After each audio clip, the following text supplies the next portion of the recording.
মদিনার আকাশে রমজানের আনন্দ ছড়িয়ে পড়ল চারিদিকে। সেহরির প্রস্তুতি, কিন্তু হযরত ফাতেমা রাদিয়াল্লাহু তাআলা আনহার ঘর ছিল নীরব, নিস্তব্ধ। হযরত ফাতেমা রাদিয়াল্লাহু তাআলা আনহা সারা রাত ইবাদত করার পর রোজা রাখবেন, তাই সেই খাবার জন্যে এগিয়ে গেলেন, কিন্তু দেখলেন ঘরে এক ফোঁটা পানি ছাড়া আর কোনো খাবার নেই। তিনি একটু পানি পান করলেন এবং আল্লাহর কাছে দোয়া করে বললেন, হে আল্লাহ, তোমার সন্তুষ্টির জন্যই আমি এই রোজা রাখি। তুমি যদি আমাদেরকে অভাব দাও, সেটাও তোমার রহমত। এই দোয়া শেষ হবার সাথে সাথেই মসজিদে নববী থেকে ফজরের সুমধুর আজানের সুর ভেসে আসছে, যেন সমগ্র মদিনাকে ইবাদতের জন্য জাগিয়ে তুলছে। ফজরের নামাজ শেষ হয়েছে, মদিনার আকাশে তখন সূর্য উঁকি দিচ্ছে। কিছু সাহাবী মসজিদে নববী থেকে বার হচ্ছেন, আর কিছু ব্যবসায়ী বার হয়েছে জীবিকা নির্বাহের জন্য। অতঃপর হযরত আলী রাদিয়াল্লাহু তাআলা আনহু কাজের সন্ধানে বার হলেন। এদিকে সকাল যত এগিয়ে যাচ্ছে, ক্ষুধার জ্বালা তত প্রবল হচ্ছে। হযরত ফাতেমা রাদিয়াল্লাহু তাআলা আনহা নিজে তো পানি ছাড়া কিছুই খায়নি, তবুও ঘরের কোণে বসে আল্লাহর ইবাদত করছে। এমন সময় ছোট্ট হাসান হুসাইন রাদিয়াল্লাহু তাআলা আনহু ধীরে ধীরে মা ফাতেমার কাছে আসলো এবং কোমল কণ্ঠে বলল, আম্মাজান, আমাদের প্রচণ্ড ক্ষুধা লাগছে, আমাদের কিছু খেতে দিন, ক্ষুধার জ্বালা আর সহ্য করতে পারছি না। এই কথা শুনে হযরত ফাতেমা রাদিয়াল্লাহু তাআলা আনহার চোখের কোণায় পানি চড়ে আসলো, হৃদয়টা যেন হাহাকার হয়ে উঠল। তিনি কিছুই বলতে পারছে না, তবুও হাসি মুখে তাদের বললেন, বাবা, এই জীবন তো পরীক্ষা মাত্র। বাবা, একটু অপেক্ষা করো, ইনশাআল্লাহ তোমার আব্বাজান কিছু খাবার নিয়ে আসবেন। এটা শুনে শিশু হাসান এবং হুসাইন রাদিয়াল্লাহু তাআলা আনহু আনন্দিত হয়ে সেখান থেকে চলে গেলেন, কিন্তু তিনি নিজেও ইফতারের অপেক্ষায় আছে। তার নিজের প্রচণ্ড ক্ষুধা লাগছে, মাথাটা হালকা ঝিমঝিম করছে। তখন তিনি আল্লাহর কাছে দোয়া করে বললেন, হে আল্লাহ, তুমি আমাদের রিজিক দাতা। আল্লাহ গো, তুমি আমাদের রিজিক দাও, তুমি আমাদের সন্তানদের কষ্ট সহ্য করার শক্তি দাও, তুমি আমাদের ঈমান দৃঢ় রাখো। এই কঠিন পরীক্ষার মাঝেও তার হৃদয়ে কোনো বিদ্রোহ নেই, কোনো হতাশ নেই, আছে শুধু ধৈর্য আর তাওয়াক্কুল। এদিকে হযরত আলী রাদিয়াল্লাহু তাআলা আনহু তখন কাজের সন্ধান পেলেন না। সূর্য ধীরে ধীরে মধ্য আকাশে উঠে এসেছে।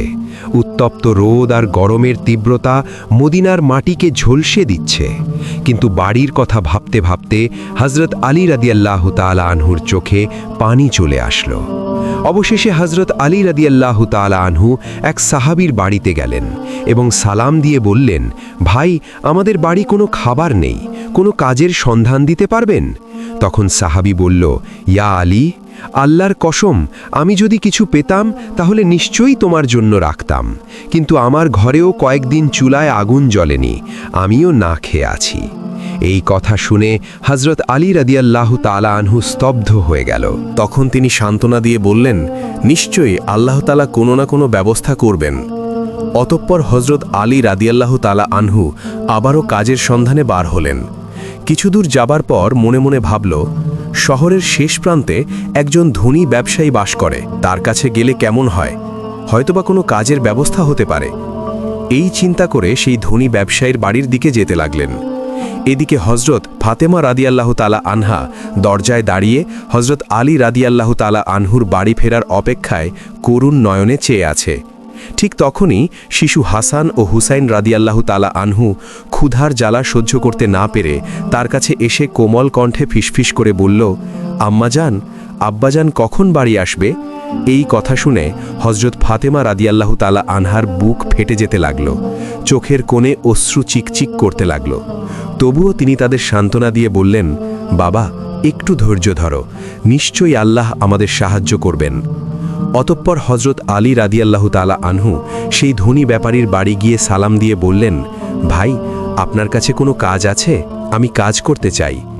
এই ধনী ব্যবসায়ী কিছুক্ষণ চুপ থাকার পর বললেন, হ্যাঁ, আমার খেজুর বাগানে কিছু কাজ আছে, তুমি সেখানে কয়েক ঘন্টা কাজ করতে পারো, কিন্তু আমার একটা শর্ত আছে। কাজের মূল্য হিসেবে আমি কোনো টাকা পয়সা দিতে পারবো না, আমি তোমাকে কয়েকটি খেজুর দিতে পারি। তখন হজরত আলী রাদিয়াল্লাহু তাআলা আনহু নিজের পরিবারের কথা চিন্তা করতেই হৃদয়টা কেঁপে উঠল, চোখে যেন জল চলে এলো। তিনি সঙ্গে সঙ্গে এই কাজ করার জন্য রাজি হয়ে গেল। অতঃপর হজরত আলী রাদিয়াল্লাহু তাআলা আনহু খেজুর বাগানে কাজ করতে লাগল। খেজুর বাগানের মালিকের নির্দেশ অনুযায়ী সমস্ত কাজ একাই শেষ করলেন। এভাবে কয়েক ঘন্টা অক্লান্ত পরিশ্রম করার পর হজরত আলী রাদিয়াল্লাহু তাআলা আনহু ওই ধনী ব্যবসায়ীর কাছে এসে বললেন, আপনার নির্দেশ অনুযায়ী আমি সমস্ত কাজ শেষ করেছি, এবার আমার মূল্য পরিশোধ করুন। তখন ওই ধনী ব্যবসায়ী কতগুলো খেজুর হজরত আলী রাদিয়াল্লাহু তাআলা আনহার হাতে দিলেন। খেজুর পেয়ে হজরত আলী রাদিয়াল্লাহু তাআলা আনহু খুবই খুশি হলেন এবং সাথে সাথেই আল্লাহর কাছে দোয়া করলেন, হে আল্লাহ, হে আমার রব, তুমি আমার রিজিক দাতা। তুমি যদি পরীক্ষা নিতে চাও আমরা ধৈর্য ধরব, কিন্তু আমাদের ঈমানকে মজবুত রেখো। এই কথা বলার পর অতি দ্রুত বাড়ির দিকে রওনা দিলেন। অতঃপর হজরত আলী রাদিয়াল্লাহু তাআলা আনহু যখন প্রায় বাড়ির কাছাকাছি চলে আসলো, তখন মদিনার আকাশ গাঢ় লালচে রং ধারণ করেছে। সূর্য পশ্চিম দিগন্তে হেলে পড়ছে, চারিদিকে ইফতারের প্রস্তুতি। ঠিক তখনই হজরত আলী রাদিয়াল্লাহু তাআলা আনহু ক্লান্ত শরীরে বাড়িতে প্রবেশ করলেন, আর সাথে সাথেই দূর থেকে মসজিদে নববীর সুমধ আজানের ধ্বনি ভেসে আসতে লাগল। কয়েকটি খেজুর ও পানি ছাড়া তাদের ঘরে ইফতারের জন্য আর কিছুই নেই। তবুও সেই ঘর যেন আল্লাহর রহমতে ভরে গেল। সবাই ইফতারের জন্য একসাথে বসল। হজরত হাসান ও হুসাইন রাদিয়াল্লাহু তাআলা আনহুর 2টি করে খেজুর দিল। হজরত আলী রাদিয়াল্লাহু তাআলা আনহু 2টি খেজুর এবং হজরত ফাতেমা রাদিয়াল্লাহু তাআলা আনহা 2টি খেজুর নিল। ইফতার করবেন ঠিক এমন সময় একজন ভিক্ষুক বাইরে দাঁড়িয়ে আওয়াজ করে বলতে লাগল, মা, সারাদিন কিছুই খাইনি, ক্ষুধার যন্ত্রণা আর সহ্য করতে পারছি না, দয়া করে আমাকে কিছু খাবার দিন। হজরত ফাতেমা রাদিয়াল্লাহু তাআলা আনহার হৃদয় ছিল কোমল, অন্তর ছিল দয়ার, তাই তিনি নিজের কথা না ভেবেই বললেন, হে আমার প্রাণের স্বামী, ইফতারের খাবারটুকুই ভিক্ষুককে দিন।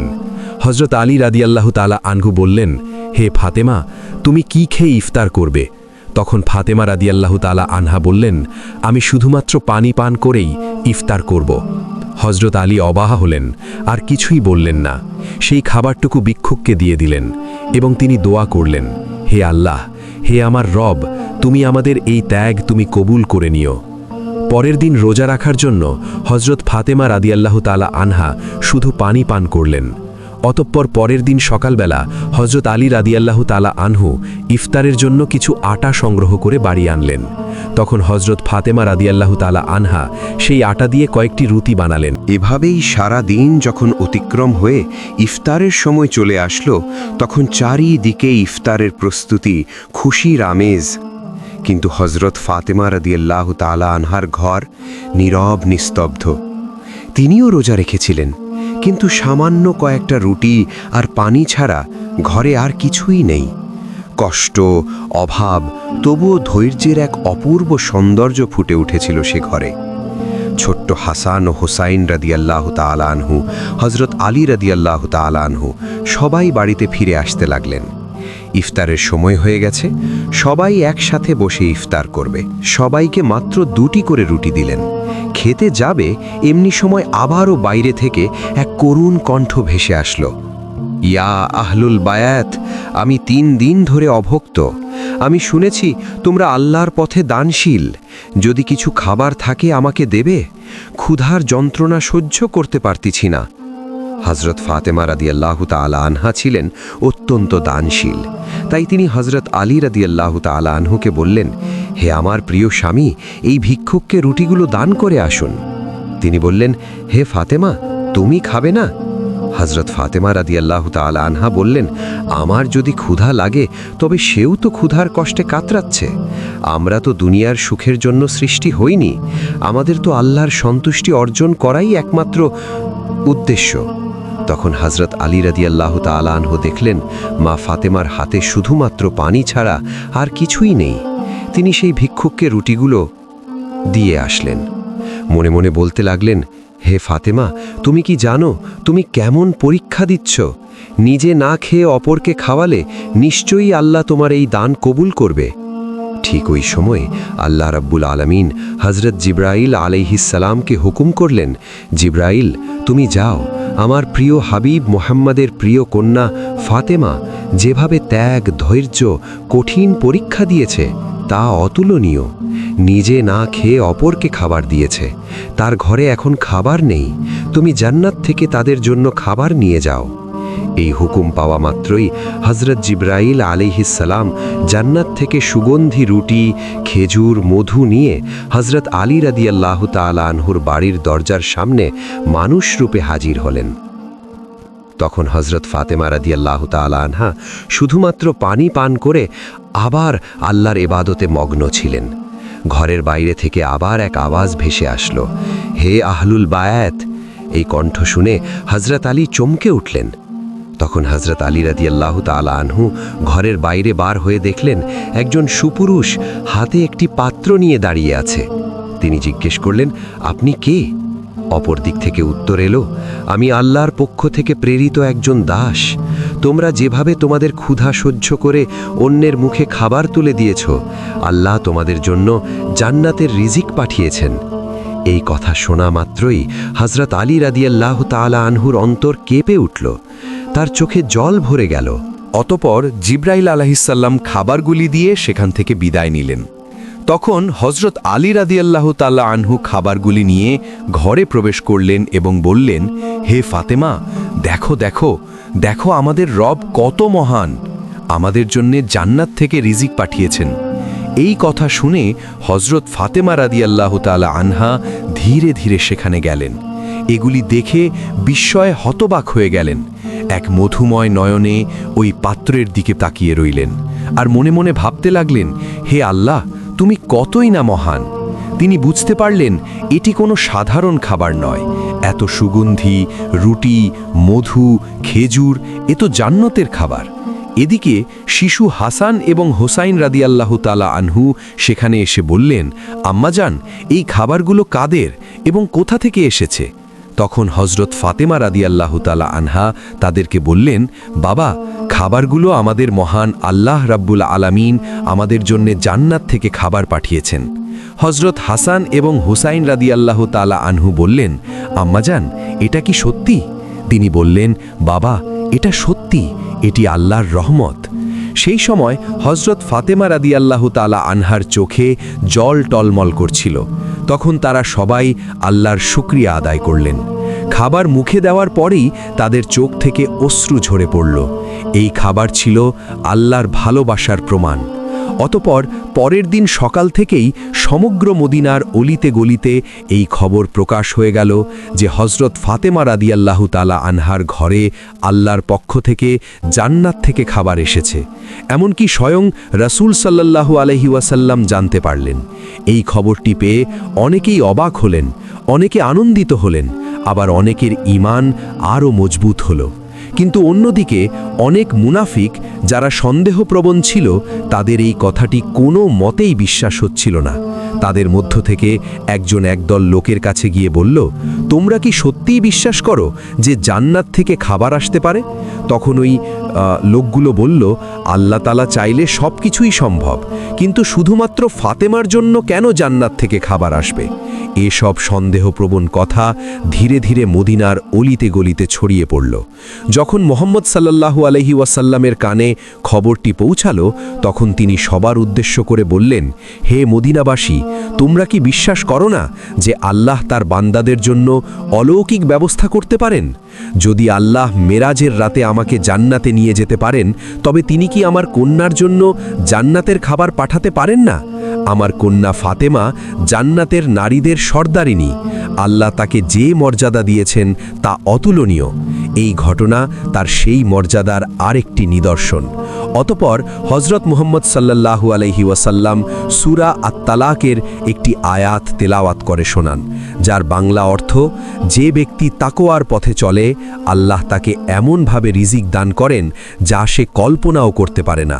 তখন সবাই নীরব হয়ে গেল। এই কথাগুলো শুনে সাহাবীরা আরও দৃঢ় ঈমান লাভ করলেন। যখন এই ঘটনা সমগ্র মদিনায় এক আলোড়ন সৃষ্টি করলেন, তখন মুনাফিক কাফেররা ক্রোধে পেটে পড়ল। তাই তাদের অনুসারীদের ডেকে বলল, তোমরা কি দেখেছ মুহাম্মদের কন্যা এমন মর্যাদা পেয়েছে যা পৃথিবীর অন্য কেউ পায়নি? যদি এই ঘটনা আরও প্রচার হতে থাকে তাহলে মানুষের ঈমান আরও শক্তিশালী হবে এবং আমাদের ষড়যন্ত্র ব্যর্থ হয়ে যাবে। তখন তাদের এক অনুসারী বলল, আমরা কি করতে পারি? তখনই কাফের মুনাফিকরা বলল, মানুষের মনে সন্দেহ ঢুকিয়ে দাও।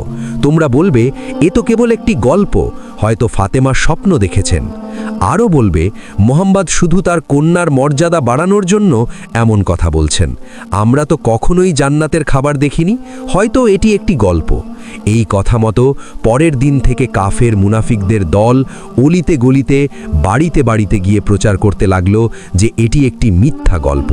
এভাবেই প্রচার করতে করতে একদল সাহাবীদের কাছে গিয়ে বলল, শুনুন ভাইয়েরা, আপনাদেরকে বোকা বানানো হচ্ছে, এটি সত্যি ঘটনা নয়, এটি মিথ্যা ঘটনা। তখন ওই সাহাবীরা বলল, যিনি আমাদের জন্য কোরআন অবতীর্ণ করেছেন তিনি কি জান্নাত থেকে খাবার পাঠাতে পারেন না? আর মুহাম্মদ সাল্লাল্লাহু আলাইহি ওয়াসাল্লাম তো আল্লাহর প্রিয় রসূল, তিনি কখনোই মিথ্যা কথা বলেন না। অতএব তাদের ঈমানের কাছে ওই কাফেররা হেরে গেল। এভাবেই এই রকম দ্বন্দ্ব ধীরে ধীরে ছড়িয়ে পড়তে লাগলো। এই ঘটনার পর এক রাতে হযরত ফাতেমা রাদিয়াল্লাহু তাআলা আনহা ধীরে ধীরে নিজের কক্ষে গেলেন। দীর্ঘ সময় আল্লাহর ইবাদত করলেন এবং চোখের পানি ঝরালেন। মনে মনে ভাবছেন, কেন আল্লাহ আমাকে এই অলৌকিক নেয়ামত দিলেন? আমার তো দুনিয়ার কিছু চাওয়ার নেই।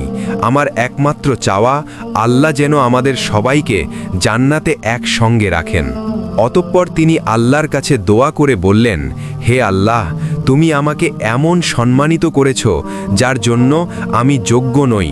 তুমি আমাকে জান্নাতের খাবার দিয়ে দেখিয়ে দিয়েছ যে দুনিয়ার অভাব কিছুই নয়। যদি তুমি সন্তুষ্ট থাকো, আমি তোমারই।